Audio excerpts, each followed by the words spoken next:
Yang saya hormati ya para romo, ya para ramani, serta ibu-ibu, bapak-bapak, saudara-saudara sedama yang berbahagia. Pada kesempatan ini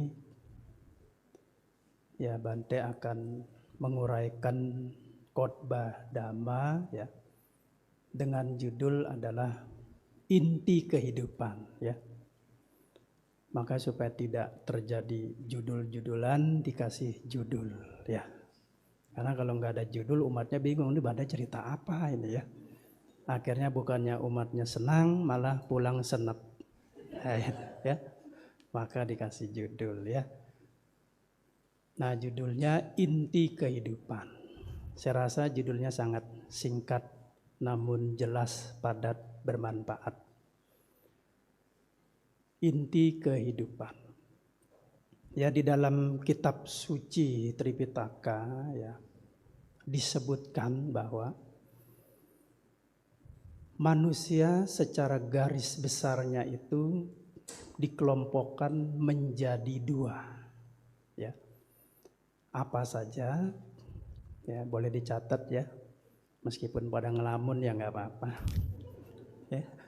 Udah disuruh ya. Dibagi menjadi dua. Apa saja? Ya, yang pertama adalah kelompok manusia yang terbawa arus kehidupan. Ini yang pertama ya. Kelompok yang kedua adalah manusia yang tidak terseret oleh arus kehidupan. Sekarang yang pertama saya akan jelaskan. Kelompok pertama manusia yang terseret oleh arus kehidupan. Kenapa dia bisa terseret? Karena dia itu tidak bijaksana. Yang kedua, dia tidak memahami hidup dan kehidupan ini dengan benar. Makanya dia terseret. Ya, jadi terseret itu bukan berarti karena dia nggak bisa berenang, bukan ya, tapi karena tidak bijaksana. Ya. Kedua, tidak dapat memahami kehidupan ini dengan benar. Ya. Kemudian apa maksudnya? Nah sekarang maksudnya ya. Manusia yang terseret oleh arus duniawi maksudnya apa? Maksudnya adalah begini ya. Bukan begitu ya, begini. Ia yang menganggap sesuatu itu penting sebenarnya nggak penting. Ya. Atau sebaliknya. Sesuatu itu sebenarnya nggak penting, tapi dianggap penting. Itu maksudnya seperti itu. Bante saya masih keder juga nih. Saya jelasin lagi dengan suatu perumpamaan dan pembuktian. Kalau ini nggak bisa keder. Dalam hal apa Bante? Sesuatu penting itu dianggap sama dia bukan penting. Dalam hal 3 hal ini. Ya. Yang pertama, ya, tentang uang, harta benda, kekayaan. Ini dianggap sama dia penting. Yang kedua, terhadap tubuh. Ya. Bagi dia tubuh ini sangat penting banget ya, banget sampai kebangetan. Ya. Yang ketiga, kehidupan. Jadi kehidupan ini dianggap penting banget. Ini manusianya terbawa oleh arus kehidupan duniawi. Nah sekarang baru penjelasannya. Terhadap uang Ya, saya jelaskan yang pertama, terhadap uang dianggap ini dia sangat penting sekali. Karena menurut mereka yang terbawa oleh arus kehidupan duniawi, uang ini sangat penting sekali karena dapat membebaskan dia dari derita, dari kesulitan, dari kesedihan, dari ketakutan. Nah, kalau ada uang ini jadi nyaman dia. Yang kedua, dengan adanya uang, hidupnya bisa bahagia. Yang ketiga, dapat menjamin kehidupannya. Ini menurut kelompok yang pertama. Maka itu karena uang ini dianggap penting banget, ya bahkan kebangetan pentingnya, maka dia mencari uang dengan susah payah. Bahkan sampai payah beneran dia mencari uang. Dia melekat kepada uang. Maka bagaimanapun demi uang dia bela-belain. Dia cari uang, ada yang mati-matian, ya. Ada yang mati beneran, ada yang setengah mati, ada yang stres demi mencari uang. Bahkan di dalam kehidupan ini ada suami istri yang betul-betul bekerja siang dan malam, banting tulang sampai saking keselnya tulangnya dibanting beneran, ya, demi uang. Coba renungkan, karena ini sangat penting.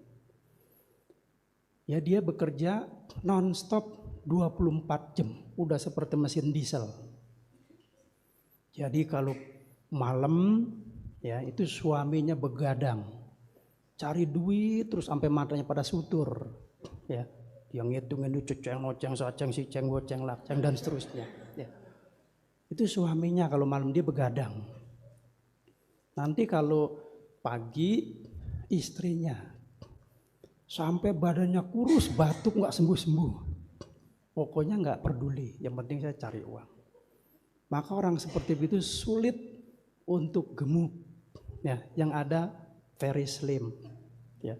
Tapi bukan karena olahraga, kecapean ngitung duit, ya, nyari duit melulu, ya. Kalau diajak ke wihara, Bu, ke wihara, waduh, captia hilang nih sehari ini. Rugi, ya. Wihara cuma duduk diem, pulang nelenin dahak, ya, capek. Padahal itu kebajikan, tapi dia nggak mau. Pokoknya tokonya dibuka terus 24 jam.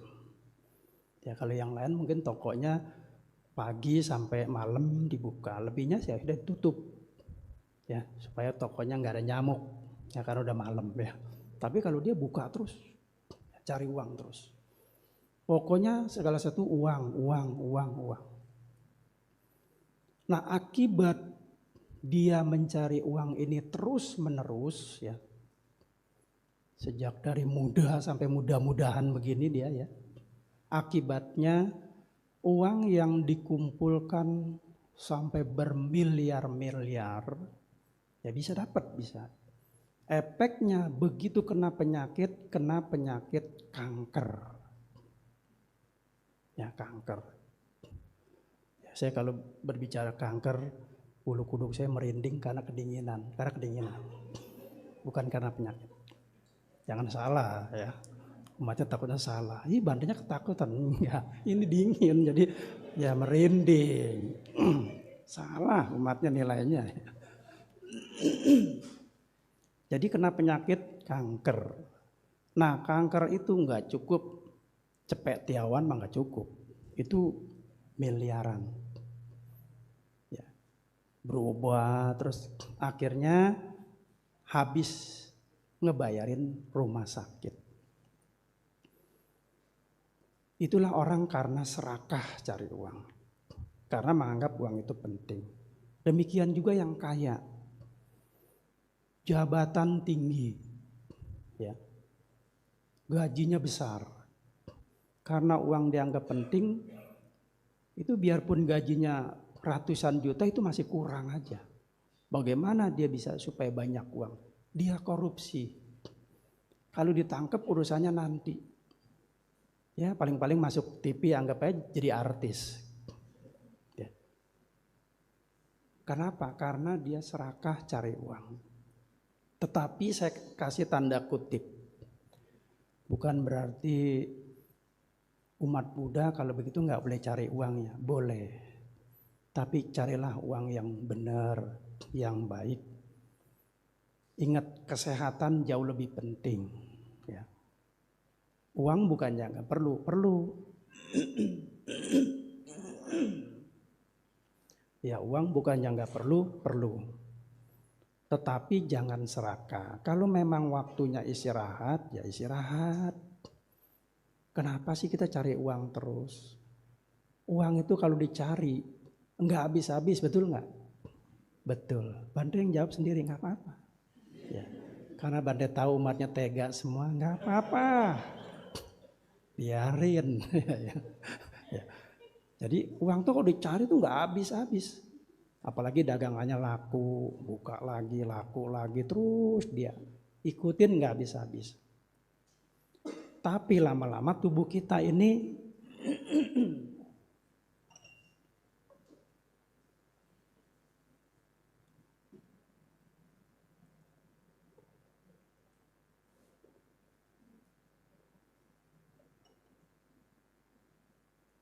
maaf ada gangguan teknis ya. Kita lanjutkan ya. Sampai di mana ya? Gara-gara minum ini. Nyesel bener jadi lupa ya. Jadi cari uang tuh memang nggak habis-habis. Yang penting kesehatan juga kita perhatikan. Kalau memang waktunya istirahat, ya istirahat. Besok kita kerja lagi ya. Besok kita bisa cari cian lagi. Ya nggak usah takut mau cian, nggak usah takut nggak ada uang. Pasti kalau kita rajin mah. Tapi kalau kita terus menerus mencari uang terus nggak habis-habis. Akibatnya tubuh rusak, begitu uang dapat banyak larinya ke rumah sakit. Habis bayarin rumah sakit terus kita. Ya. Nah itulah orang yang menganggap bahwa uang itu dianggap penting. Nah yang kedua adalah tubuh. Ya tubuh itu dianggap sama dia penting. Akibatnya apa? Karena tubuh ini dianggap penting, ketika dia sakit, dia mengalami kehilangan keseimbangan. Jadi dia resah dan gelisah sesuai lagunya. Dia gelisah terus. Yang lain kok pada sehat-sehat ya. Saya sudah minum obat ini, vitamin ini, kok masih aja pilek gak sembuh-sembuh ya. Kenapa saya begini? Waduh jangan-jangan nanti saya begini, dia gelisah. Terlebih-lebih sebagai seorang ibu ya atau perempuan-perempuan. Lebih gelisah lagi ketika menghadapi usia tua. Dia lebih gelisah lagi. Dia berpikir dulu waktu aku sweet 17 banyak yang nyuetin. Kenapa? Karena masih muda. Rambutnya hitam bergelombang. Ya. Sekarang kalau sudah tua rambutnya hitam tapi karena disemir. Ya. Jadi beda. Jadi dia itu khawatir. Dia gak mau tua. Bagaimana caranya? Terpaksa dia harus rajin ke kapsalon setiap bulan. Itu pun cari yang mahal ya. Karena kalau yang mahal semirannya agak sedikit awet, tahan lama. Kalau yang murah ini hari disemir kena hujan rontok. Karena cari yang murah ya. Siapa suruh bayarannya murah ya. Jadi dia gak mau tua. Jadi dalam kitab suci Anguttara Nikaya dijelaskan kalau orang udah tua biasanya giginya ompong. Ya. Kalau nggak percaya nanti bisa cek setelah yang satu ini. Tapi usianya ya udah tua ya. Kemudian kulit mulai keriput ya. Kemudian mata mulai lamur dan kacamatanya mulai tebal seperti tutup botol. Ya. Lalu rambut beruban, jalan tertatih-tatih, duduk nggak bisa tegak, dia bungkuk kalau udah tua. Makanya kalau orang udah tua disuruh meditasi tegak nggak bakal bisa, dijamin 100% halal, karena sudah tua. Jadi kalau yang muda-muda dia bisa tegak begini. Ya. Tapi kalau udah tua udah begini dia. Ya. Tegak nggak bisa, bantai orang begini saya. Nggak bisa. Ya beda kalau yang muda bisa begini ya. Nah, karena situasinya sangat tua, dia sudah khawatir. Dia nggak mau tua. Misalnya, kalau mukanya ini sudah jelek ya, karena udah tua kan muka jelek. Udah nggak kecek lagi, udah kayak kecap ya pokoknya. Udah jelek muka kayak udah tua ya. Maka dia lari ke Korea. Ya. Ke Korea. Ya. Untuk apa? Beli soto ya, sorry. Masa ke soto. Ya. Dia operasi plastik. Ya. Operasi plastik. Kenapa? Karena dia sudah tua. Takut dibilang tua, maka operasi plastik. Jadi biar kelihatan awet muda. Biarin temennya awet tua, yang sementing dirinya awet muda. Tapi setelah saya cerita begini jangan tanya ya, Bantai Koreanya alamatnya di mana? Waduh. Ya ampun, bukannya ngedengerin yang baik malah tanya alamatnya, dokternya siapa? Boleh juga tuh Bantai ya. Nyesel bener cerita begini. Gitu ya. Jadi pergi ke Korea. Ya. Jadi menurut artis yang saya pernah baca. Jadi kalau kita operasi plastik itu semuanya dioperasi, itu biayanya nggak cukup, cepetnya nggak cukup ya. Itu biayanya 1M. Itu yang bagus. Jadi nanti tadinya kita usia 50 jadi 25. 60 jadi 30. Itu jadi bagus. Dan saya melihat sendiri, ini murid saya. Ya. Saya kira ini orang usianya paling 40 lah ya. 40. Kalau 50 masih tuaan saya. Akhirnya saya panggil namanya. Anggaplah namanya si Li lah, anggap aja ya. Li nanti antar ini, tolong antar ini. Lalu dia bercanda. Loh Bante umurnya berapa? Saya sudah tua. Nah, kalau Enci umurnya, oh saya 60. Sama Ci sama saya. Usia saya juga 60 tapi kurang 6 tahun. Berarti tuaan dia. Jadi ternyata 60 itu saya kira 40, ternyata udah 60. Tapi dia orang kaya memang. Mobilnya Alphard, bukan Oplet. Alphard. Ya maka ternyata cek and recheck berdasarkan survei membuktikan ya dia itu memang operasi. Kata saya pantas, kok jadi mengkilap kayak kaca begini kata saya. Jadi kelihatannya kayak 40. Ya, ternyata udah 60. Ternyata wanita itu kalau 60 kalau di operasi begini, tapi malah jangan ditiru yang betul juga. Boleh juga nih alamatnya. Waduh. Ya, ini cuma cerita ya. Ternyata masih bisa loh, masih bagus. Ya. Itu kalau jalan sendiri dikira masih belum punya suami. Ya. Padahal sudah 60. Nah mereka operasi. Hidungnya kurang mancung, operasi hidung ya. Supaya mancung kayak Petruk. Ya. Kayak apa tuh? Petruk ya. Jadi bisa. Makanya itu hidung yang dioperasi dengan yang tidak beda. Kalau kita jeli kita bisa melihat, oh ini operasi, oh yang ini enggak. Kalau yang operasi biasanya hidungnya kaku, kayak Pinocchio begitu. Begini ya dia. Ya. Tapi kalau yang asli dia bisa dimainin, cuk cuk cuk. Ya ini bisa. Kelihatan. Nah itu ya. Matanya pakai kacamata. Ya. Supaya nggak pakai kacamata di laser. Ya. Jadi seperti muda kembali. Karena dia nggak menerima bahwa tubuh ini tua, karena tubuh ini penting.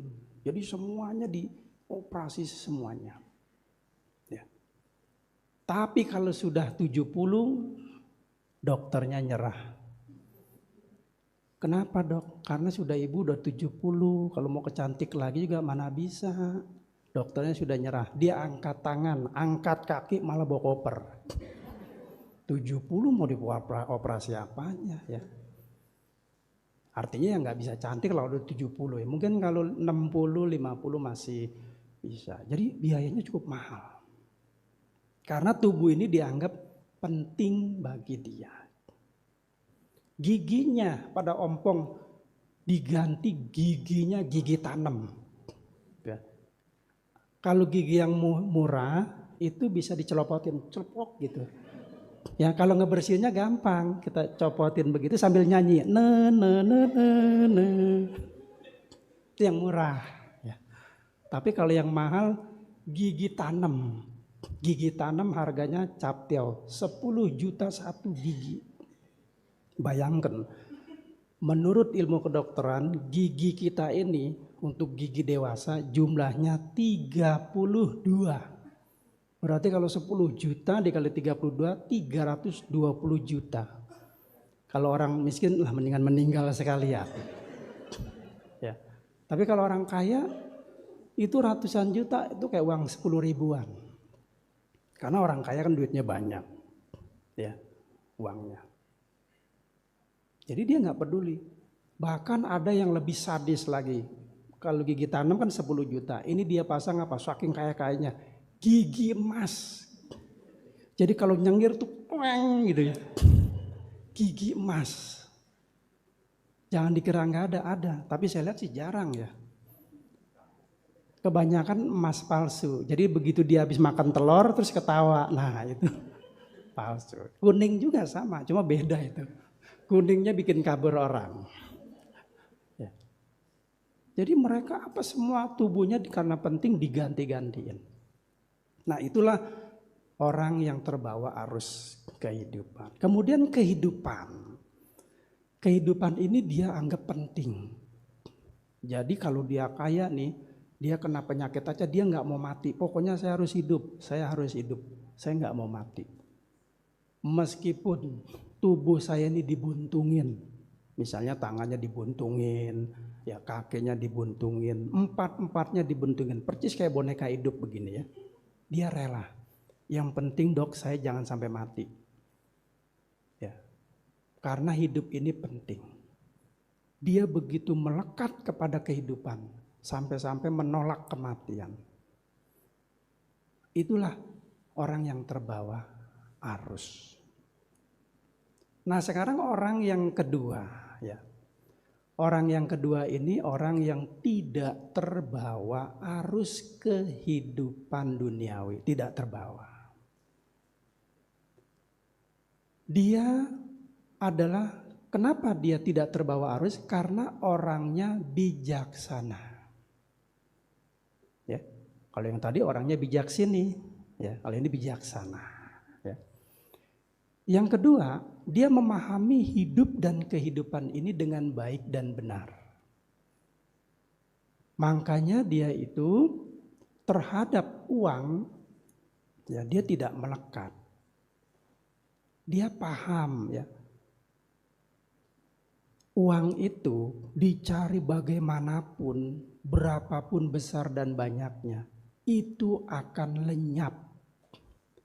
Tadi disebutkan karena air, ya karena banjir, karena api, karena disita raja, karena dirampok, atau karena oleh ahli waris yang tidak bisa menjaganya dengan baik.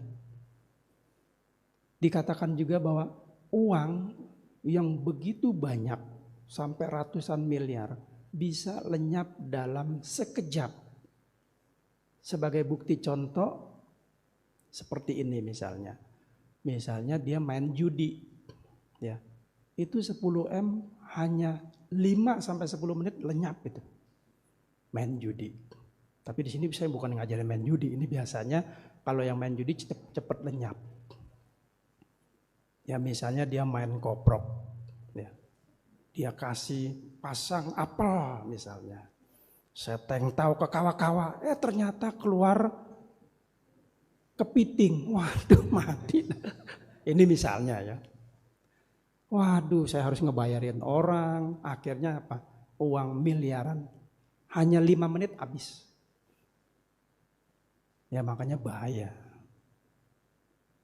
Jangan main judi ya. Apakah judi togel ya? Jangan sekali-sekali. Itu hanya 5 menit. Jadi uang itu cepat lenyap. Nah, dia memahami uang ini bisa cepat lenyap. Makanya dia kalau bekerja atau mencari uang ya secukupnya. Tidak terlalu berlebih-lebihan, apalagi sampai melakukan tindakan-tindakan yang negatif seperti korupsi, dia tidak mau. Kalau memang harus kerja ya dia kerja. Sehingga tubuhnya sehat, bahagia. Itu yang dia lakukan. Kemudian yang terpenting intinya dari kalau dia punya uang, dia menggunakan uang itu dengan baik dan benar. Misalnya dia berdana ya. Kepada siapa? Kepada siapa saja. Misalnya kepada wihara ya. Misalnya wiharanya kurang nih bangunannya, ya dia dana ya. Atau kepada orang yang sakit, siapa yang sakit dia bantu ya. Atau kepada orang yang membutuhkan, korban bencana alam, kepada gunung meletus ya, banyak orang yang membutuhkan makanan, minuman, pakaian, dia bantu, dia tolong. Nah, dari dana kusala ini, maka kebajikan kita makin banyak, ya seperti tabungan itu. Dan ini akan membawa kelahiran orang ini di alam-alam yang baik, alam yang bagus, ya seperti alam manusia, alam dewa, alam Brahma. Semua itu berkat uang yang digunakan untuk kebaikan-kebaikan. Seharusnya begini, sehingga dia tidak lupa untuk melakukan hal yang baik-baik itu. Jadi uang itu tidak dia simpen sendiri, dia makan sendiri, dia gunakan sendiri. Ya. Orang yang selalu nyimpen uang, terus apa dimakan sendiri, itu nanti bisa ketelak lama-lama. Ya. Bisa seret. Ya. Misalnya contoh, kita makan gak bagi-bagi nih, bisa seret. Apalagi sudah gak bawa air, pelit bener makanan diumpetin, tambah seret. Akhirnya kita ditanya sama ibunya, lagi makan apa? Lagi makan bapak. Ya tuh rasain. Kenapa? Pelit banget.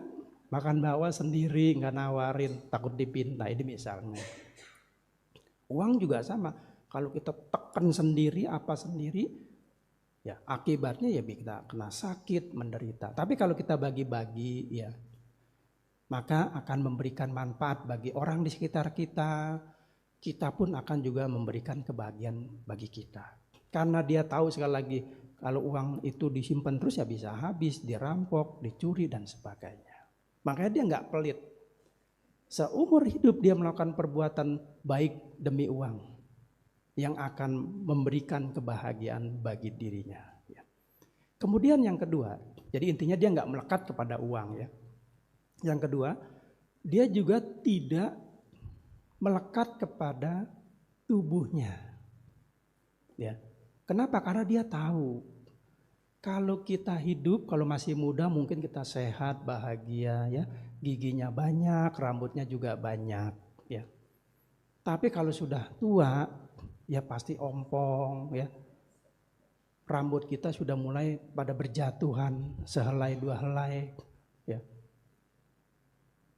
Kemudian mata kita juga buram, tubuh kita bisa rusak, tubuh kita bisa tua, tubuh kita juga jelek, gak selamanya kita cantik. Kalau sudah begini bagaimana? Ya dia menerima. bukan lari ke Korea, ya, tapi dia menerima. Ya. Kalau memang harus dandan, ya paling dia dandan seadanya, meskipun nggak bakal menolong sih, ya. Orang udah tua mah ya nggak ape-ape, terserah ente ya. Misalnya kalau 70 nih nggak bakal nolong dah, ya. Biarpun pakai bedak sekilo juga tetap aja dah. Jalan juga orang belaga budak begini kan gitu ya. Tapi nggak apa-apa kalau cuma sekedar dandan. Tapi kalau sampai operasi, coba bayangkan. Miliaran loh itu. Sayang bisa kita belikan mobil untuk wihara, belikan gedung untuk wihara. Itu makanya. Kali kalau dandan-dandan dikit bolehlah ya. Pakai bola-bola, jangan kayak bola aja ya. Itu. Jadi dia menerima. Oh, Pi, rambut saya ini sudah beruban. Nggak apa-apa mah. Papi juga beruban sama-sama. Ya, apalagi pasangannya seia sekata, sehidup semati, bagaikan burung merpati. Gitu ya. Jadi dia terima, udah memang udah tua mah diuban. Semir Pi, nggak usah lah. Siapa yang mau ngelirik lagi kan begitu ya. Jadi udah dia nggak perlu disemirin. Pegel-pegelin tangan, harga mahal semir juga. Udah paling kalau dicukur boleh kalau dicukur ya. Tapi kalau disemir mah enggak lah. Sorry lah ya. Nah, dia enggak, biar aja. Jadi dibiasain begitu. Kalau giginya ompong ya paling dia ya gigi-gigi biasa lah. Yang bisa dicopotin masih oke. Ya. Enggak perlu pakai tanam apalagi sampai emas, jangan ya. Dilihat orang juga nggak pantas, sudah tua ya, sayang-sayangin uang, masalahnya itu loh ya. Jadi dia menerima ya. Sekarang sih udah nggak muda lagi, udah dia terima. Nah ini namanya orang yang tidak terbawa arus. Jadi dia nggak mengeluh, biarin orang bilang tua kayak apa, ya udah dia nerima karena udah umur udah 70 ya, udah waktunya seperti ini. Jadi dia terima. Dia tidak malu, dia tidak putus asa, dia tidak merana, tidak gelisah, dia nerima. Nah sehingga akan memberikan efek bahagia secara batin. Nah itu ya. Kemudian dalam kehidupan dia juga tidak melekat. Nah, jadi dalam kehidupan ini dia nggak melekat terhadap kehidupan. Kalau memang waktunya harus sudah jalan ya udah dia terima. Kalau memang waktunya belum ya dia berobat ke rumah sakit. Kalau memangnya dia harus meninggal ya sudah dia terima. Jadi dia tidak takut. Yang penting apa? Banyak melakukan kebajikan-bajikan dalam kehidupan ini. Jadi 3 hal ini intinya kita ambil yang baik. Jadi kalau kita punya uang ya gunakan yang baik, menolong orang, membantu orang, ya berdana dan sebagainya. Kalau kita misalnya sudah tua ya kita menerima ya, sehingga kita tidak menimbulkan penderitaan. Kalau kehidupan kita ini diberi umur panjang, coba kita gunakan untuk hal-hal yang positif, untuk hal-hal yang baik. Kalau perlu kita latihan meditasi ya, apakah samatha, apakah meditasi vipassana ya. Itu sangat membantu kita untuk menuju kehidupan yang lebih baik. Dan satu hal lagi, kalau kita ini diberikan tubuh ya, coba gunakan tubuh ini yang baik ya. Untuk apa? Untuk menolong orang ya. Misalnya kalau ada orang kecebur kita tolongin, tapi kita juga harus bisa berenang ya. Jangan kita nggak bisa berenang malah ikut nyebur, itu bukan nolong, itu mah bisa kecolong ya. Itu. Ada orang sakit kita gotong, kita bantu ya. Apapun yang kita lakukan melalui tubuh ini. Tidak melakukan pembunuhan, tidak melakukan pencurian ya. Tubuh ini kita jaga jangan melakukan perbuatan yang buruk. Kemudian tubuh ini kita gunakan untuk baik, untuk yang lebih baik apa? Mempraktekkan sila. Ya. Tubuh ini kita gunakan lagi untuk berbuat baik. Berbuat baik apa? Kita menghormat kepada Buddha. Ini berbuat baik kepada tubuh kita menghormat. Berbuat baik kepada Dhamma melalui tubuh ini. Dengan belajar, dengan menulis melalui tubuh. Dengan tubuh ini kita bisa berbuat baik kepada Sangha. Nah, dengan berbuat baik seperti ini, salah satunya adalah sila. maka sila kita bisa lebih baik, lebih murni. Nah, kalau sila ini kita jaga dengan tubuh kita ini, maka nama kita akan harum. Ya, orang yang silanya baik, namanya akan harum. Memiliki harta yang banyak. Dengan sila ini kita memasuki ruangan apapun, kita tidak bakal minder, apalagi sampai keder. Ya, kita nggak bakal minder, nggak bakal takut, nggak bakal ragu. Kenapa? Orang saya silanya baik, nggak pernah nyolong. Ya, jangankan uang emas sekilo aja nggak hilap. Ya, dia nggak mencuri. Makanya orang-orang ketika orang itu silanya baik, dia nggak usah takut. Kenapa? Karena silanya baik. Kemudian sebelum meninggal orang yang silanya baik, pikirannya tenang. Dan setelah meninggal lahir di alam surga, alam bahagia. Ini berkat tubuh yang kita gunakan dalam keseharian. Itu yang baik dan benar. Sehingga hidupnya semakin panjang, kebajikannya semakin banyak, dilakukan terus menerus. Nah, itulah yang kita lakukan sehingga bermanfaat di dalam kehidupan ini. Ya. Jadi itulah yang Bante sampaikan, inti daripada kehidupan. Nah, pesan yang terkandung dalam uraian ini, ya, yang pertama adalah janganlah terbawa arus oleh arus kehidupan, karena akan membuat kita menderita berkepanjangan. Yang kedua, janganlah melekat kepada uang. Tapi bukan berarti uang gak perlu, kita perlu uang, tapi jangan melekat. Ya. Terhadap tubuh juga jangan melekat. Gunakan tubuh ini dengan bijaksana. Istilahnya kalau memangnya sudah tua, dandan-dandan dikit masih oke, ya. Jangan terlalu berlebihan harus ini harus itu. Terhadap kehidupan, kalau hidup kita panjang, gunakan yang baik-baik. Sehingga semuanya itu akan memberikan efek yang baik, positif, bermanfaat bagi kita semua. Baik Ibu Bapak, Saudara-saudara Dhamma yang berbahagia, ya Bante rasa cukup ya. Karena apabila diteruskan saya lihat matanya 5 menit semua ini matanya ya. Pada ketip-ketip ya. Salah satu kode etik harus menyelesaikan permasalahan kita hari ini ya. Sehingga nanti di luar tidak timbul masalah ya. Maka saya ucapkan terima kasih atas perhatiannya dan semoga apa yang Bante sampaikan pada hari Minggu ini memberikan manfaat, kebahagiaan bagi kita semua. Semoga kita terlahir di alam bahagia. Sabe sata bawantu sukitata. Semoga semua makhluk hidup berbahagia.